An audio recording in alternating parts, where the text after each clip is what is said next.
Radio नजरिया आवाज हमारी।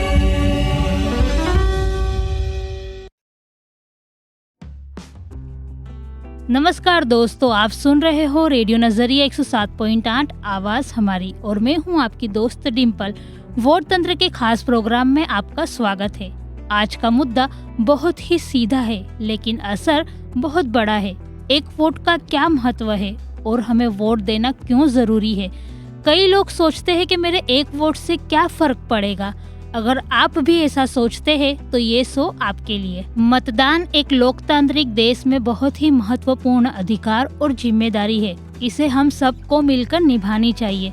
जब अधिक लोग वोट करते हैं तो लोकतंत्र मजबूत होता है और सरकार जनता की सच्ची प्रतिनिधि बनती है। तो आइए कार्यक्रम को आगे बढ़ाते हैं और लोगों से जानते हैं कि एक वोट से क्या फर्क પડતા है।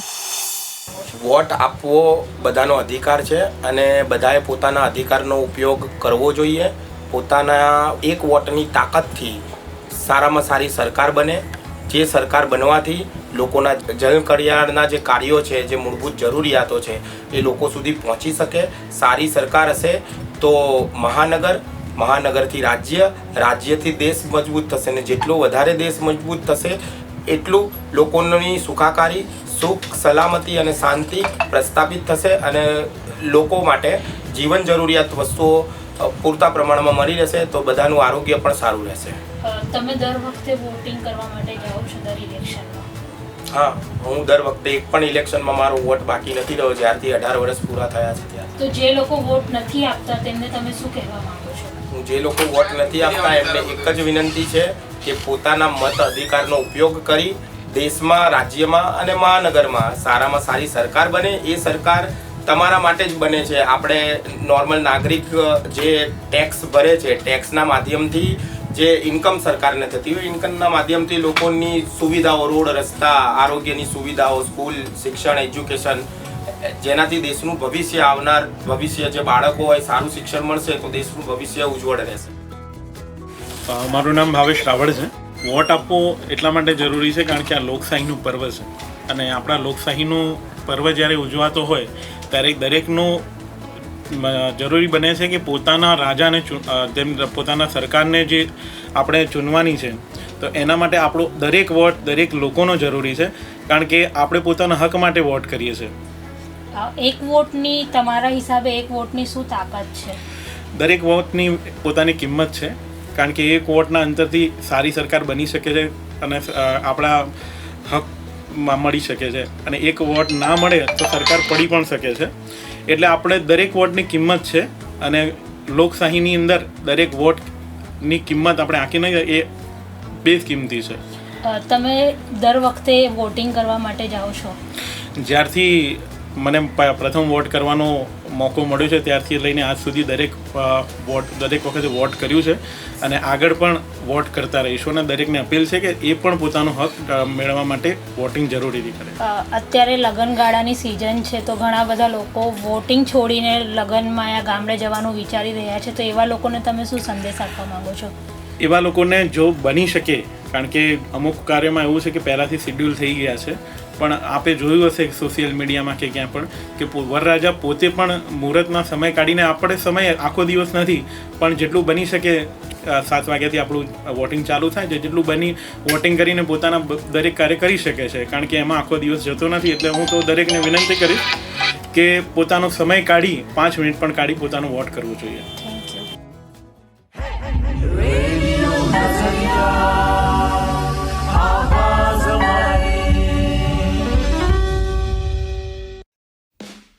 यही असली तस्वीर है, यही असली तस्वीर है। सोच भले अलग अलग हो लेकिन सवाल एक ही है, क्या मेरे एक वोट से फर्क होता है? तो जवाब है हाँ दोस्तों।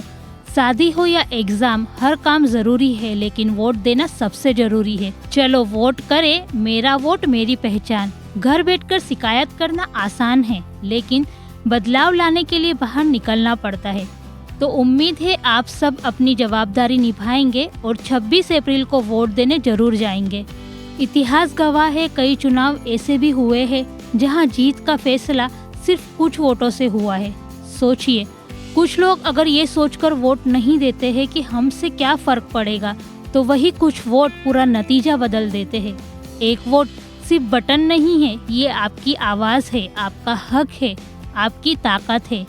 आज नहीं तो कभी नहीं, निकलिए, वोट दीजिए और अपनी आवाज़ बुलंद कीजिए।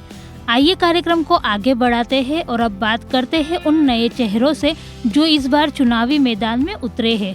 जानते हैं उन नए कैंडिडेट से कि उनकी क्या सोच है और वो किस बदलाव की उम्मीद को लेकर आगे आए हैं।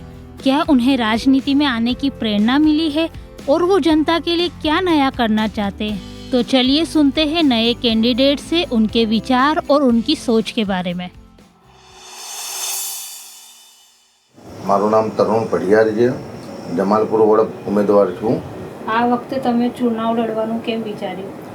અમે આ વખતે વિચારી રહ્યા છીએ કે જમાલપુરની અંદર જે સિચ્યુએશન છે લગાતાર 10 વર્ષથી અમે જોઈ રહ્યા છીએ, પાર્ટીનો કોઈ અહીંયા કોર્પોરેટર નહોતો, એટલે લોકોના કામ નહોતા થતા। એના માટે અમે આ વિચાર્યું છે કે અમે આ ફેરી ચોક્કસપણે પબ્લિકના કામ કરવા માટે અને ચોક્કસપણે આપણી જનતાના કામ કરવા માટે લોકો સાથે જોડાય અને વિકાસના કામ થાય જમાલપુરમાં। આ વિસ્તારની સૌથી મોટી સમસ્યાઓ કઈ કઈ છે? આ વિસ્તારની સમસ્યાઓ જે એક તો ડેનલ લાઇન, એક તો રોડ રસ્તાઓનો ટ્રાફિક, પાણીની સમસ્યા, અને ચોક્કસપણે જે કોર્પોરેટરો કામ નહોતા કરતા એ અમે ચોક્કસપણે અમે 4 કોર્પોરેટર જીતી ગયા, તો જમાલપુરમાં ચોક્કસપણે આપણે બદલાવ લાવીશું। તમે લોકોને શું અપીલ કહેવા માંગો છો કે ઘણા લોકો છે જે વોટ નથી કરવા જતા, તો એવા લોકોને શું કહેવા માંગો છો? એટલે જમાલપુરમાં ઘણો બધો વિકાસ નથી થયું, એટલે ચોક્કસપણે અમે એ કહેવા માગીએ છીએ કે મતદાન આપ કરો અને પાર્ટી ઉપર વિશ્વાસ કરો। ચોક્કસપણે આપણે જમાલપુરમાં વિકાસ કરીશું, 5 વર્ષ આપની સાથે રહીશું, 5 વર્ષ અમે તમારી સાથે છે ને આગળ પણ અમે તમારી સાથે રહીશું। રેડિયો નઝરિયા આવાज़ हमारी। तरुण पढ़ियार जो जमालपुर वार्ड से इस बार चुनाव लड़ रहे हैं, उनका कहना है कि जो बदलाव अब तक अधूरे रह गए हैं उन्हें पूरा करने के लिए ही उन्होंने ये कदम उठाया है। उनकी सोच साफ है, काम में पारदर्शिता और जनता की सीधी भागीदारी होनी चाहिए। अब आगे बढ़ते हैं और एक और प्रेरणादायी कहानी के बारे में हम जानते हैं। मिलिए आशाबेन से जो शाहपुर से इस बार चुनावी मैदान में है। उन्होंने कभी राजनीति को न समझा है न उसमें कदम रखा है। वो अब तक अपने छोटे से खिलौने के व्यवसाय में व्यस्त थी, लेकिन इस बार उन्हें चुनावी टिकट मिला है और उनके साथ जुड़ी है लोगों की उम्मीद। क्या एक साधारण महिला अपने हौसले, अपनी सच्चाई, अपने दम पर लोगों की आवाज बन पाएगी? आइए जानते हैं आशाबेन से उनकी सोच, उनकी कहानी और उनके सपनों के बारे में। સૌથી પહેલા તમે તમારો પરિચય આપો। મારો પરિચય આશાબેન ગોપાલભાઈ દંતાણી, તમે ક્યાં રહો છો? સાપુર શંકરપુર। તો તમે આ વખતે પહેલીવાર ઇલેક્શનમાં ઊભા થયા છો, એના વિશે તમારું શું કહેવું છે? પહેલી વાર ઇલેક્શનમાં ઊભા છીએ તો એના માટે કહેવું અમારું કે પ્રજા માટે સેવા ભાવનો થોડોક મોકો મળે। તમે આ ચુનાવમાં ઊભા થયા છો તો એ તમે કેમ વિચાર્યું કે તમારે કેમ ઊભું થવું છે? મેં વિચાર્યું જ નહોતું ને। નહોતું વિચાર્યું?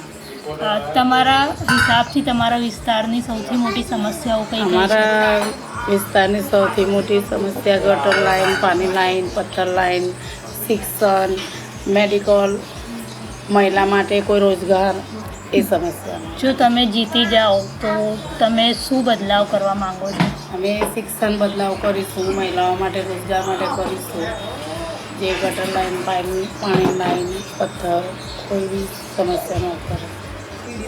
વોટનું શું મહત્ત્વ છે તમારા હિસાબથી? જે તમારા વિસ્તારના લોકો છે તેને તમે શું કહેવા માંગો છો કે કેમ તમને વોટ આપે?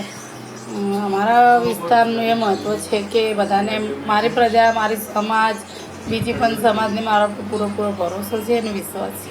તો તમને ટિકિટ કેવી રીતે મળી? તમારી ઓળખાણ કેવી રીતે? થોડું તેના વિશે આગળ મારા જણાવો। મિસ્ટર જે છે 25 વર્ષથી કામ કરતા હતા ઈમાનદારીથી। જે તો તમારા હસબન્ડ આટલા સમયથી પાર્ટીમાં કામ કરે છે, તો એમણે પોતે ટિકિટ ના લીધી, તમારા વિશે કેમ વિચાર્યું? એ વાત થઈ, એના વિશે આગળ તમે વાત કરી. એમને એટલા માટે વિચાર્યું કે મારા પાસે ટિકિટ નથી, કોઈ હોદ્દો નહોતો, કોઈ એટલી બધી જિમ્મેદારી, તો પણ હું સામાન્ય માણસ કોઈ બી હોય, પૈસા ના હોય તો પણ એમની પાસે જઈને એમની મદદ કરું, એમના વિશે બોલી બી શકું. તમે અત્યારે તો પાર્ટીમાં જોડાયા છો, એના પહેલાં તમારું શું કામ હતું, થોડું તેના વિશે આગળ જણાવી શકો તો? અમે જૂના રમકડા, જૂના કપડાં, આ બધું અમે ગુજરી બજારમાં વેચીએ છીએ. બાકીના દિવસોમાં અહીંયા બ્રિજ પાસે ફૂટપાથ પર પધારો લગાવીએ છીએ. અને તમારું એ વર્ષો જૂનો ધંધો હશે. 25 વર્ષ. હા, તો પછી તમે જીતી જાઓ પછી શું કરશો એ ધંધા? જીતી જઈએ તો પણ ધંધો ચાલુ રાખીશું. તો કેવી રીતે પછી પ્રજાના કામ માટે? પ્રજાના કામ માટે બી ટાઈમ કાઢીશું અને ધંધો બી સાથે સાથે કરીશું. જે લોકો રેડિયો પર તમને સાંભળી રહ્યા છે એમને તમે શું કહેવા માંગો છો? એમને એ કહેવા માગીએ છીએ કે એમનો પણ ખૂબ ખૂબ આભાર ને એમના આશીર્વાદ પણ માગીએ છીએ કે સપોર્ટ કરો. રેડિયો નઝરિયા આવાઝ હમારી. आप सुन रहे हो सिटी तंत्र का खास शो वोट तंत्र और मैं हूं आपकी दोस्त डिम्पल. आपका वोट आपकी ताकत, आप इसे जरूर इस्तेमाल कीजिए. 26 अप्रैल को मतदान के लिए जरूर जाए. आपका एक वोट देश का भविष्य तय करता है. अपने अधिकारों का उपयोग करें, एक मजबूत लोकतंत्र बनाने में भागीदार बने. हम फिर मिलेंगे एक नए मुद्दे, एक नई सोच और एक नई चर्चा के साथ. तब तक जागरूक नागरिक रहिए, जिम्मेदार बनिए, क्योंकि बदलाव की शुरुआत आपसे ही होती है. नमस्कार.